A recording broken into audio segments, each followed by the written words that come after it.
dumating si Jacob kinalaban.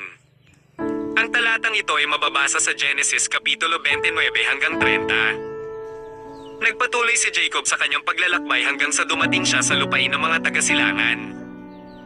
May nakita siyang isang balon ng tubig sa kaparangan.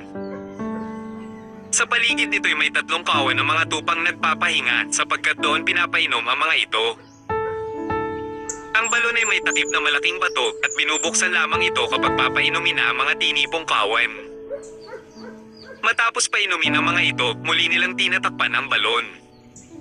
Tinanong ni Jacob ang mga pastol na naroon, "Taga saan kayo, mga kaibigan, taga Haran?" Tugon nila. "Kilala ba ninyo si Laban na apo ni Nahor?" Tanong niyang muli. "Oo," sagot naman nila.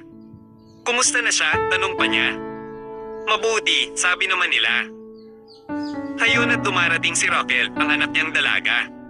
Kasama